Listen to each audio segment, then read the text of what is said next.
Good morning student. Today इसका the next topic that mean the free expansion. Means कि बेटा आपने ऊपर तो हमने पढ़ तो लिया था, रिवर्सल इरिवर्सल पढ़ चुके थे, ठीक है, सिलेंडर वाला पढ़ चुके थे। आज हमने पढ़ना है फ्री एक्सपेंशन वाला।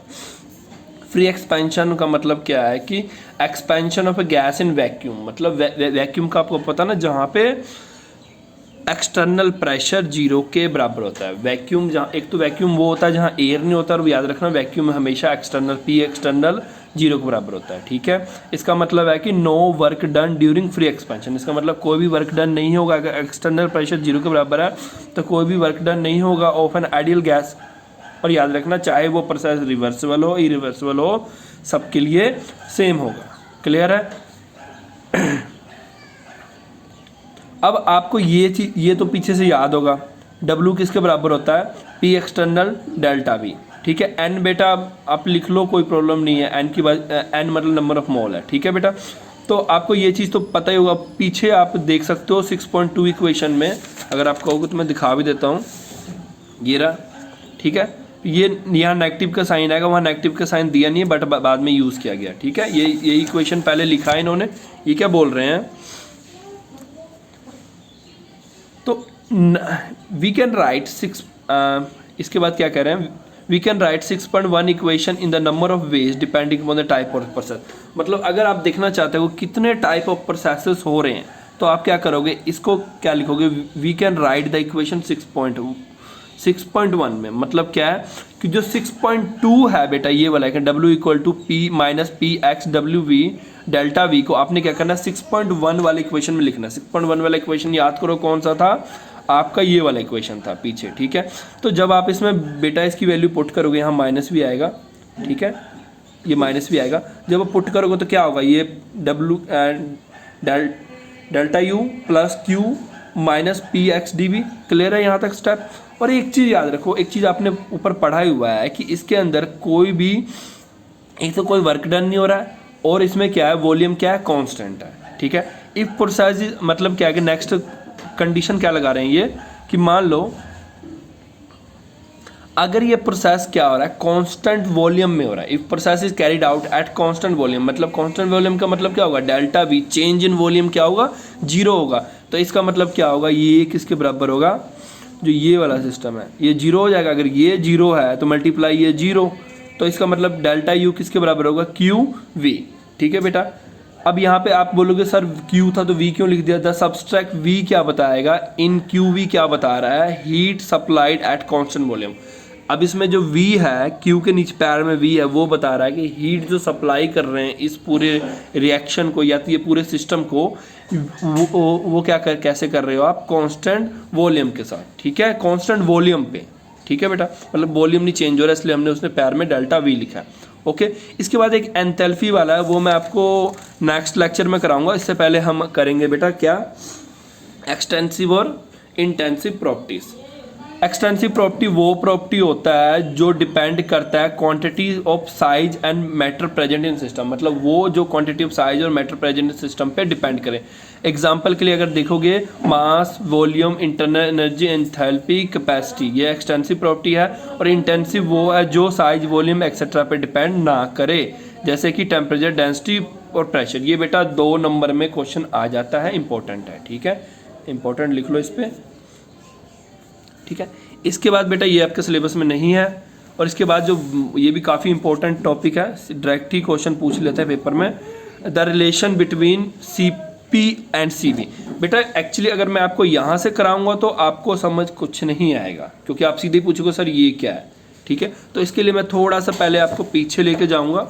पीछे इन द सेंस अब यहाँ पे ये क्या बोल रहा है कि when a body absorb temperature, अगर बॉडी कभी भी हीट मतलब टेम्परेचर को एब्जॉर्ब करता है तो क्या होता है? बॉडी का टेम्परेचर इंक्रीज होता है। उसी तरह जब भी बॉडी रिलीज करता है टेम्परेचर, तो क्या होता है? बॉडी का टेम्परेचर डिक्रीज होता है। इसका मतलब क्या है कि अगर रिएक्शन में, अगर किसी सिस्टम में बॉडी टेम्परेचर एब्जॉर्ब करेगा तो टेम्परेचर उस मतलब कि उस सिस्टम का टेम्परेचर इंक्रीज होगा। अगर रिलीज करेगा टेम्परेचर तो सिस्टम का टेम्परेचर डिक्रीज होगा, ठीक हो। द टेम्परेचर ऑफ ऑब्जेक्ट, अगर आप चाहते हो कि उसका टेम्परेचर मेजर करना है कि वो जो ऑब्जेक्ट है या सिस्टम है उसका क्या होगा, उसके लिए हम क्या करेंगे? The temperature of object measure क्या करता है? मतलब टेम्परेचर ऑब्जेक्ट मतलब कितना एनर्जी रिलीज हो रहा है, कितना एनर्जी इमिट हो रहा है गेन हो रहा है, कितना एनर्जी रिलीज हो रहा है, उसके लिए क्या करेंगे, the temperature of object measure the total kinetic energy of particle. ठीक है, इसके लिए क्या मेजर करते हैं, total kinetic energy of particle that make up object. ठीक है, मतलब जो ऑब्जेक्ट पे लग रहा है। When the heat absorb, object क्या करता है, याद रखना, जब भी हीट अब्जॉर्ब होता है, कभी भी हीट अब्जॉर्ब होता है, ऑब्जेक्ट क्या करेगा, अपना हीट को ट्रांसफर कर देता है काइनेटिक एनर्जी, और के ई लिखा है ना बेटा, ये काइनेटिक एनर्जी है। ठीक है, काइनेटिक एनर्जी ऑफ पार्टिकल में। इससे क्या होता है, टेम्परेचर इंक्रीज द चेंज। याद रखना, जब भी हीट अब्जॉर्व करोगे वो अपना हीट कहाँ ट्रांसफर कर देगा, काइनेटिक एनर्जी ऑफ पार्टिकल में। याद रखना, जब भी आप हीट की बात करोगे तो याद रखना, अगर ट्रांसफर होगा तो काइनेटिक एनर्जी ऑफ पार्टिकल की आगे आप बात करोगे। ठीक है, और उससे क्या होता है, रिजल्ट टेम्परेचर इंक्रीज होता है। एज ए रिजल्ट क्या होता है, टेम्परेचर इंक्रीज होता है। ठीक है, दस the change in temperature directly proportional, ये साइन का डायरेक्टली प्रोपोर्शनल मतलब होता है, मतलब क्या होता है, दस the change of temperature directly proportional होगा हीट ट्रांसफर का। ठीक है, मतलब हीट ट्रांसफर करेंगे तो टेम्परेचर, मतलब सीधी सी बात है, ज़्यादा हीट टेम्परेचर ज़्यादा, कम हीट टेम्परेचर कम, डायरेक्टली प्रोपोर्शनल का मतलब यही है। इसके बाद क्या है, नेक्स्ट आप ये भी पूछोगे सर ये कहाँ से आ गया, तो इसके लिए बेटा ये लाइनिंग है, द फॉर्मूला जो है Q, आपका जो ये वाला सिस्टम, ये वाला जो आर्टिकल शुरू होगा ये डायरेक्ट यहीं से शुरू होगा। जब फॉर्मूला जो है Q equal to N C delta T, Q equal to N C delta T represent करता है हीट, हीट मतलब Q required to bring about delta T difference in temperature. अब देखो बेटा इसमें क्या क्या है, Q क्या है, हीट है। ठीक है बेटा, अब यहाँ जो डेल्टा टी क्या है, क्या इनके टेम्परेचर में डिफरेंस क्या हो रहा है, एक बार हम कह रहे हैं हीट एब्जॉर्व कर रहे हैं, एक बार कह रहे हैं हीट रिलीज कर रहे हैं, तो उनके टेम्परेचर में डिफरेंस क्या रहा है, उसके लिए हम क्या यूज कर रहे हैं, डेल्टा टी। ठीक है बेटा, difference in temperature of one mole of कोई भी matter, one mole of any matter, और जो constant C called the molar heat capacity of body. ठीक है, कांस्टेंट सी क्या है, molar heat capacity of body.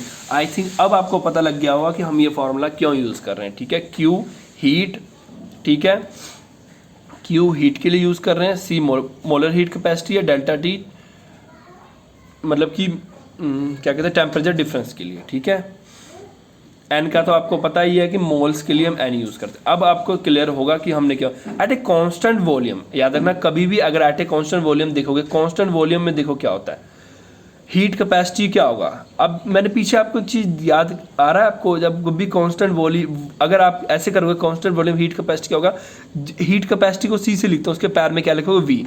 किसी के पैर में अगर ये लिखा है, इसका मतलब क्या है कि एट ए कांस्टेंट दिस, हम इसको ऑब्जर्व करेंगे, एट ए कांस्टेंट दिस इसको ऑब्जर्व कर रहे हैं। ठीक है, एट ए कांस्टेंट प्रेशर क्या होगा, अब देखो हीट कैपेसिटी क्या होगा, सीपी, मतलब एट ए कांस्टेंट प्रेशर हम हीट कैपेसिटी को ऑब्जर्व कर रहे हैं। ठीक है, क्लियर है। और ये देखो कांस्टेंट वॉल्यूम क्या होता है, हीट क्या होता है, at a constant volume heat capacity को ऑब्जर्व कर रहे हैं। ठीक है, अब ये आपको पता लग गया, क्यू वी किसके बराबर होता है, सी we delta T, C we delta T. ये मैंने आपको ऊपर से, ये मैंने आपको ऊपर दिखा दिया है।